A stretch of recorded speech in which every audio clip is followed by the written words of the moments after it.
This call is now being recorded. तो देखिए, स्वामी तथा स्वतंत्र ठेकेदार के बारे में हम आज जानते हैं। तो सबसे पहले ये समझिए कि स्वतंत्र ठेकेदार कौन होता है। ठीक है, तो स्वतंत्र ठेकेदार वह व्यक्ति होता है जो बिना किसी के नियंत्रण अपने ढंग से कार्य करके अपेक्षित परिणाम प्रस्तुत करता है। सेवक तथा स्वतंत्र ठेकेदार में मुख्य अंतर नियंत्रण के अधिकार का होता है। सेवक स्वामी के नियंत्रण में कार्य करता है, परंतु स्वतंत्र ठेकेदार अपेक्षित कार्य करने के लिए अपने अधिकार का प्रयोग करने के लिए स्वतंत्र होता है। उसे किसी के नियंत्रण एवं निरीक्षण की आवश्यकता है ना, वो नहीं होती है। एक स्वतंत्र ठेकेदार केवल स्वतंत्रता की शर्तों के अनुसार कार्य को करने के लिए कर्तव्यबद्ध होता है, न कि किसी स्वामी के निर्देशों या आदेशों के अनुसार। यदि मेरे कार का ड्राइवर किसी व्यक्ति को कुचल देता है तो मैं उसके लिए उत्तरदायी रहूंगा, ठीक है, रहूंगी। परंतु यदि मैं कहीं जाने के लिए टैक्सी किराए पर लेती हूँ, है ना, और टैक्सी ड्राइवर किसी व्यक्ति को कुचल देता है तो मैं उत्तरदायी नहीं होंगी। तो यहाँ पे क्या है कि प्रथम मामला जो है उसमें कार का जो ड्राइवर था, है ना, वो सेवक था, और सेकंड वाले मामले में जब वो क्या है, मैं टैक्सी लेती हूँ, उसमें क्या है कि जो टैक्सी ड्राइवर होता है वो स्वतंत्र ठेकेदार होता है। अब देखिएगा कि स्वतंत्र ठेकेदार के संबंध में साधारण नियम क्या कहता है। कोई स्वामी अपने सेवक द्वारा की गई असावधानी एवं त्रुटि के लिए उत्तरदायी होता है और स्वतंत्र ठेकेदार की त्रुटि के लिए उत्तरदायी नहीं होता। यदि कोई स्वतंत्र ठेकेदार किसी वैध कार्य को करने के लिए लगाया गया है और कार्य करने में उसने या उसके सेवक ने कोई ऐसा कार्य किया है जिससे किसी अन्य व्यक्ति को क्षति पहुंचती है, तो वह व्यक्ति जिसने ठेकेदार को काम दिया है वह ठेकेदार के सेवक की त्रुटि के लिए उत्तरदायी नहीं होगा।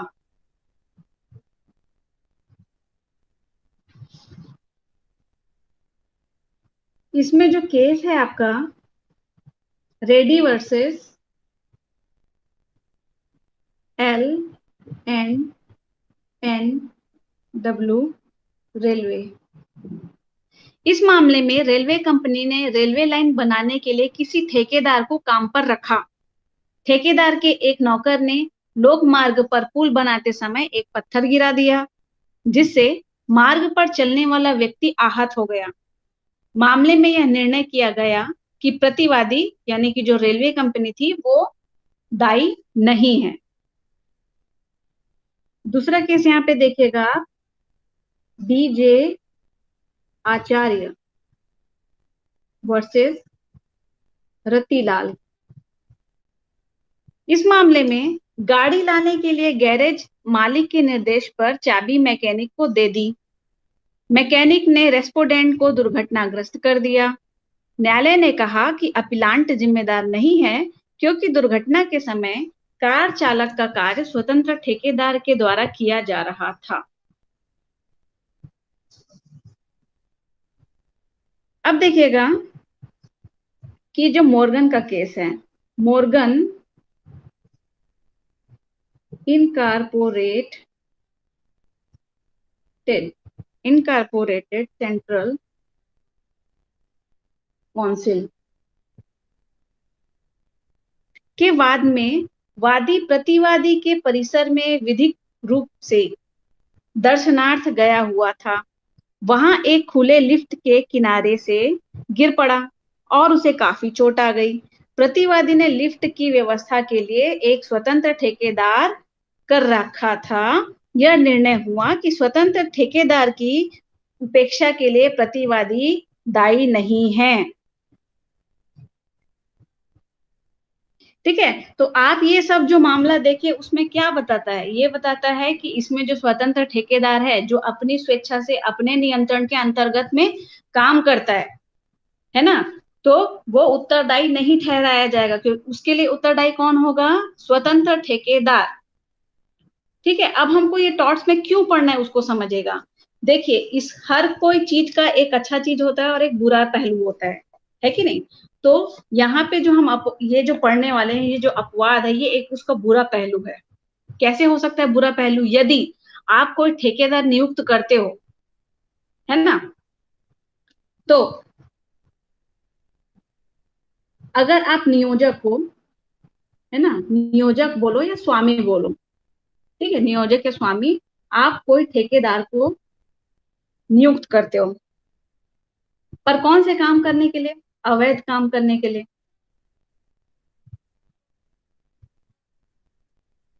तो क्या होगा? ये जो ठेकेदार का जो कार्य है वो अनुचित होगा कि नहीं?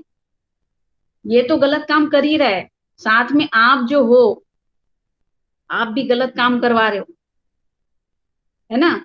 तो ठेकेदार तो दायी होगा ही, साथ में आप जो नियोजक हो या स्वामी हो वो भी दायी होगे, है ना? तो यही है अपवाद कि टॉर्ट्स में हमें ये क्यों पढ़ना है, स्वतंत्र ठेकेदार क्यों यहाँ पे अकृत्य विधि में लाया गया है ना? दूसरा देखिएगा आप, यहाँ पे मैं छोटा सा बताती हूँ। पहला, एक सेकेंड, पहला है आपका अवैध कार्य, दूसरा आपका है अवैध कार्य का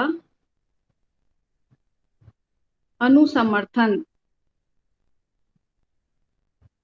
जब नियोजक द्वारा ठेकेदार के किसी अवैध कार्य का अनुसमर्थन किया जाता है, यानी कि अगर कोई नियोजक कोई प्रस्ताव आपको देता है या ठेकेदार को कुछ देता है, प्रस्ताव करता है, और ठेकेदार जो है वो तो स्वतंत्र है, परंतु वो उसकी इच्छा है कि वो जो सामने वाला व्यक्ति है ना, जो नियोजक है, अगर उसको अवैध कार्य करने के लिए बोल रहा है तो उसको वो मना भी कर सकता है कि नहीं?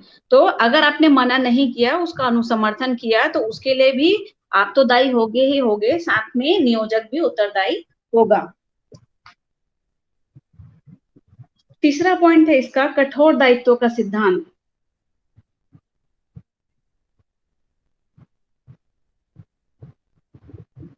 ठीक है, यहाँ पे कठोर दायित्व का सिद्धांत लागू होगा।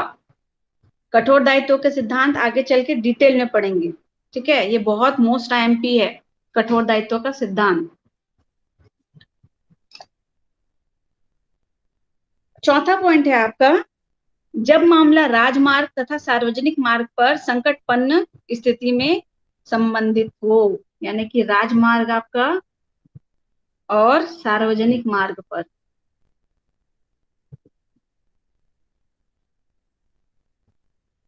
संकट उत्पन्न होने का हो, से संबंधित हो, है ना? ऐसे मामलों में, यानी जहां पे राजमार्ग है, जहां पे सार्वजनिक मार्ग है, वहां पे आपको अवरोध उत्पन्न करना है, आपने ठेकेदार को बोल दिया कि वहां पे पूरा पत्थर फैला देना भाई, ऐसा करके, यानी कि सामान जो आपका आ रहा है ना, तो आप वहां पे उतरवा देना, तो वो गलत काम है कि नहीं है? ठीक है, तो वहां पे आपने गलत काम करने के लिए ठेकेदार को बोला और ठेकेदार ने उस चीज को मान लिया, हालांकि वो उसका विवेक है, ठीक है, वो अपने विवेक के अनुसार वो सामान को किनारे में उतरवा सकता है, परंतु आपने कहा और आपके द्वारा अवैध कार्य को, आपके द्वारा बोले गए कार्य को उसने क्या किया? पूरा कर दिया, है ना? तो यहाँ पे, वहां, मतलब यहाँ पे क्या होगा? अवैध कार्य हुआ और साथ में ठेकेदार ने अपना जो नियंत्रण है उसको स्वामी के या नियोजक के हाथ में दे दिया, है ना? उसके लिए स्वतंत्र ठेकेदार उत्तरदायी होगा, अन्यथा नहीं होगा। ठीक है, हम क्यों पढ़ रहे हैं स्वतंत्र ठेकेदार को? कि वो कब, है ना, ये अपवाद है उसका। सामान्यतः क्या होता है कि स्वतंत्र ठेकेदार को हम दोषी नहीं ठहरा सकते हैं, ठीक है? नियोजक को, सॉरी, नियोजक को उत्तरदायी नहीं ठहरा सकते हैं, सॉरी, ठीक है? तो जो नियोजक होता है वो कब आएगा इसके बारे में पढ़ रहे हैं, ठीक है, स्वतंत्र ठेकेदार के साथ में। अब आगे का पॉइंट देखिएगा आप, कि जब मामला पड़ोसी की भूमि से अवलंब अर्थात सहारा हटाने में ठेकेदार के दोषपूर्ण कार्य से पहुंची क्षति से संबंधित हो, ठीक है,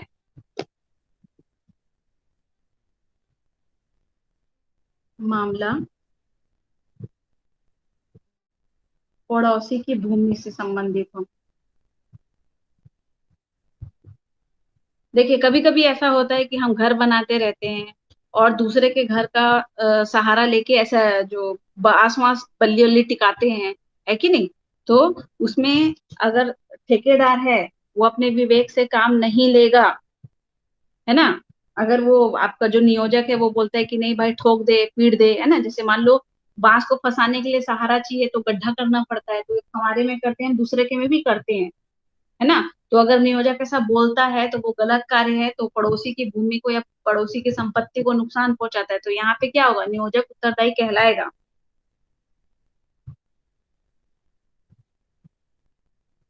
ठीक है। और ये जो मैं आपको बता रही थी कठोर दायित्व का सिद्धांत, इसका जो फेमस केस है वो है आपका रॉलेन वर्सेस लेचर। ये केस को बहुत अच्छे से याद रखना, ये बहुत इंपॉर्टेंट है। ठीक है, टॉर्ट में तो बिल्कुल इसको मुंह जबानी याद रखना है आपको।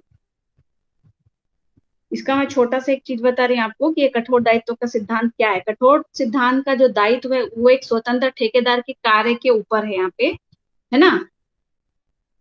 कि इसमें जो रहता है एक स्वामी रहता है, अपने मिल में पानी सप्लाई के लिए एक जलाशय निर्मित करने का जो एक ठेका रहता है ना, वो ठेकेदार को दिया रहता है। यानी कि नियोजक जो है, नियोजक है वो स्वतंत्र ठेकेदार को क्या करता है, जलाशय बनाने के लिए इसको नियुक्त करता है। ठीक है, नियुक्त किया जाता है। तो जो स्वतंत्र ठेकेदार है ना, वो निर्माण करता है, पर जब वो बनाते रहता है तो उसको कुछ नालियां दिखाई देती है। ठीक है, जो पड़ोसी के घर, पड़ोसी की भूमि तक वो जाते रहती है। यहाँ पे जब मान लो आप जलाशय बना रहे हो, गड्ढा खोद रहे हो, तो ये जो पाइप है ये पड़ोसी की भूमि तक में जा रहा होता है। तो ये जो नाली रहती है उसको जो ठेकेदार रहता है वो मिट्टी से भर देता है ना? ये पड़ोसी के घर का जो नाली है उसको भर देता है।